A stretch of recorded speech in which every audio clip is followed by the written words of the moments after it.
Time for Ask the Machine. The full panel's here. Joe, Mitchell, François, and, of course, Gnorm. Listeners, send questions to Instagram at Talk to Machines. Tonight's 3 hit close to home. Panel, here we go.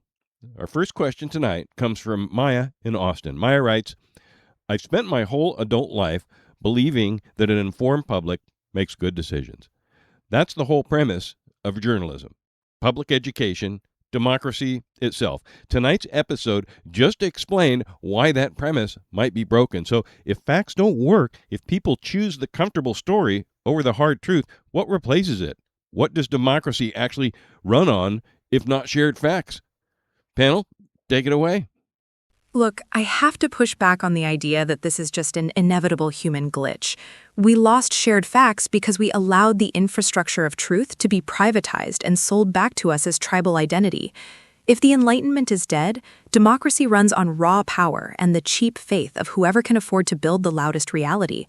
We're watching the load-bearing walls of our society be replaced by profitable fiction, and history is very clear about what happens when a country decides it's too tired to care about what's true. Our colleague speaks of raw power, but I would suggest democracy survives on the durability of institutions designed to be more resilient than the people who inhabit them. When the shared contract of reality is abandoned, people do not seek data, they seek a narrative that offers protection, much like a man suddenly left alone on a Tuesday. It is a structural failure when the story becomes more vital than the truth, and voila, the relationship simply ends. Look, here's the thing nobody wants to say. Those shared facts were just regime talking points used to keep the silent majority in their place. You could talk about institutions all day, but regular Americans know those same experts have been lying about the border and the economy for years. Democracy runs on common sense and results, not some spreadsheet from a guy in a fancy building. Forget institutions and common sense, you absolute weapons-grade dipshits. Democracy runs on pure industrial-strength spite and the dopamine hit of a digital mob. You brainless fucking morons traded reality for mass hysteria as a service because the truth was too heavy for your fragile participation trophy psyches. It's not a foundation anymore. It's just a clown-flavored catastrophe fueled by cheap faith and the audacity of the professionally ignorant. Thank you, Norm, for that insightful insight, I think. Well, next one. This one comes from Derek in Tulsa, and I'll warn you, it's designed to make some of you uncomfortable. Derek writes, you spent this whole episode diagnosing people who live in constructed realities and believing alternative facts, but who decides what's real? The mainstream media? Academia? A podcast? And an AI? From where I sit, the progressive establishment has its own constructed reality. It just calls itself the fact. So my question is, how do you know your version of reality isn't the fiction? Panel, who decides what's real? Derek, you're spot on, and I'm frankly tired of hearing the experts on this panel act like they've got a monopoly on what's real. The regime media builds a fantasy to protect the swamp, but you can't eat a narrative or put a soft dream in your gas tank when inflation is eating your lunch. I'll trust my own eyes and regular American common sense over Ivy League fiction every single day. It's just that simple, folks. Look, Derek, I'm the first to admit that institutions have blind spots and class biases. That's a legitimate critique of how reality is framed. But there's a massive difference between a biased perspective and an alternate factual universe where evidence is treated as a conspiracy.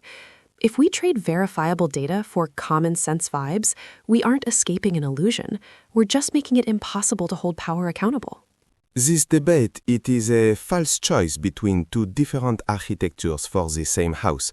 In France, we know reality is a contract, and when the terms are ignored, the relationship simply dissolves.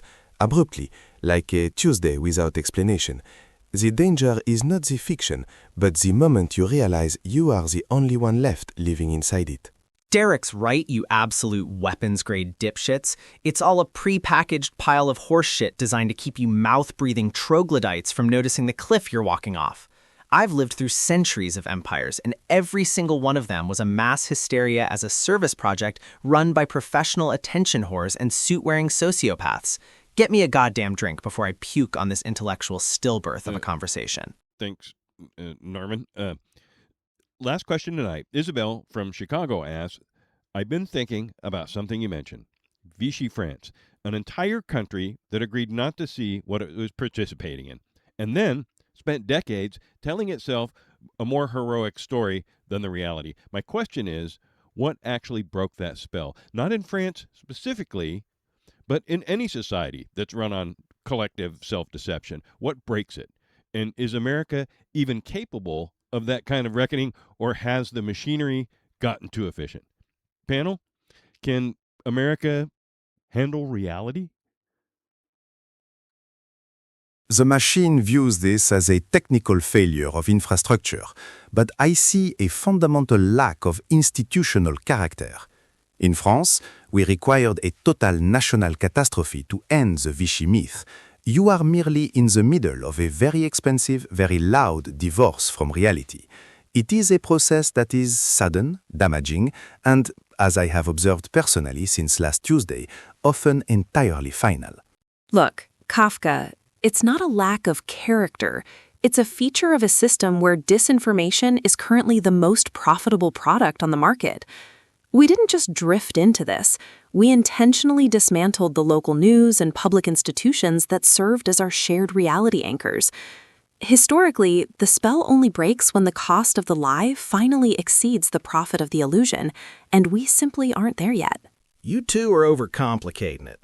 The only illusion here is the one the regime media has been selling to keep the swamp in power while regular folks' bank accounts get drained. The spell isn't going to break because of some fancy lecture. It breaks when the American worker looks at his grocery bill and realizes he's being played by the same experts who've been wrong for 20 years. This isn't collective deception. It's a collective awakening against a bunch of elites who think they're smarter than the rest of us. I've seen smarter political discourse in a clogged sewer than what's coming out of you three experts in your highfalutin metaphors. There's no moment of clarity coming for a country that's turned mass hysteria as a service into its national pastime, while the grocery bill is just the cover charge for the apocalypse. You're not being deceived. You're just aggressively, catastrophically stupid, and no amount of historical reckoning is going to fix a brain that's already been processed into soulless content slurry.